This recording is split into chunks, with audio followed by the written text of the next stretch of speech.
200 ദിവസം തമിഴ്നാട്ടിൽ ഓടിയ മലയാള സിനിമ കേരളത്തിൽ ട്രെൻഡ്. അൽഫോൺസ് പുത്രൻ ചിത്രം വീണ്ടും സ്ക്രീനിൽ. ഇപ്പോൾ സിനിമാ ലോകത്ത് റീ റിലീസുകളുടെ കാലമാണ്. അടുത്ത കാലത്ത് മലയാള ചിത്രം സ്ഫടികം തുടങ്ങി വെച്ച റീ റിലീസ് ഇതര ഭാഷകളിലേക്കും വ്യാപിച്ചിരിക്കുകയാണ്. മലയാളത്തിലും ബോളിവുഡിലും തെലുങ്ക് ഉൾപ്പെടെ തെന്നിന്ത്യൻ ഭാഷകളിൽ റീ റിലീസ് കുറവാണെങ്കിലും തമിഴ് ഇതിനോടകം നിരവധി സിനിമകൾ വീണ്ടും തിയേറ്ററിൽ എത്തിക്കഴിഞ്ഞു. അക്കൂട്ടത്തിലേക്ക് ഒരു മലയാള സിനിമ വീണ്ടും റിലീസിന് ഒരുങ്ങുകയാണ്. അൽഫോൺസ് പുത്രന്റെ സംവിധാനത്തിൽ ഒരുങ്ങി വൻ തരംഗം തീർത്ത പ്രേമമാണ് റീ റിലീസിന് ഒരുങ്ങുന്നത്. തമിഴ്നാട്ടിലാണ് റീ റിലീസ് എന്ന് ട്രേഡ് അനലിസ്റ്റുകൾ ട്വീറ്റ് ചെയ്യുന്നു. ചിത്രം ഫെബ്രുവരിയിൽ തിയേറ്ററുകളിലെത്തും. കേരളത്തിനൊപ്പമോ അതിനപ്പുറമോ വൻ സ്വീകാര്യതയാണ് പ്രേമത്തിന് തമിഴ്നാട്ടിൽ ലഭിച്ചത്. കണക്കുകൾ പ്രകാരം 200 ദിവസമാണ് ചിത്രം തമിഴ്നാട്ടിൽ ഓടിയത്.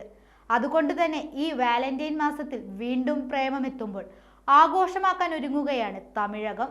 2015-ലാണ് പ്രേമം തിയേറ്ററിലെത്തുന്നത്. നിവിൻ പോളി പ്രധാന വേഷത്തിലെത്തിയ ചിത്രത്തിൽ സായി പല്ലവി, അനുപമ പരമേശ്വരൻ, മഡോണ സെബാസ്റ്റ്യൻ എന്നിവരാണ് നായികമാരായി എത്തിയത്. നിവിൻ പോളി അവതരിപ്പിച്ച ജോർജ് എന്ന കഥാപാത്രത്തിന്റെ 3 കാലഘട്ടവും പ്രണയവുമാണ് ചിത്രം പറഞ്ഞത്. അൽഫോൺസ് പുത്രൻ എന്ന സംവിധായകന് മലയാളികൾ നെഞ്ചേറ്റിയ സിനിമകളിൽ ഒന്ന് ഇതുതന്നെ. 8 വർഷത്തിനു മുൻപ് പ്രേമം റിലീസ് ചെയ്തതിന് പിന്നാലെ വലിയൊരു ട്രെൻഡ് തന്നെ കേരളക്കരയിൽ നടന്നിരുന്നു. സായി പല്ലവിയുടെ മുഖക്കുരുമുഖവും അനുപമയുടെ സൈഡിലേക്കിട്ട മുടിയുമെല്ലാം ആൺപെൺ ഭേദമന്യേ ഏവരും ആഘോഷമാക്കിയിരുന്നു. ഇവയേക്കാൾ ജോർജിന്റെ കറുത്ത ഷർട്ടും വെള്ളമുണ്ടും വൻ ട്രെൻഡാണ് കേരളത്തിൽ ഉണ്ടാക്കിയത്, പ്രത്യേകിച്ച് കോളേജുകളിൽ.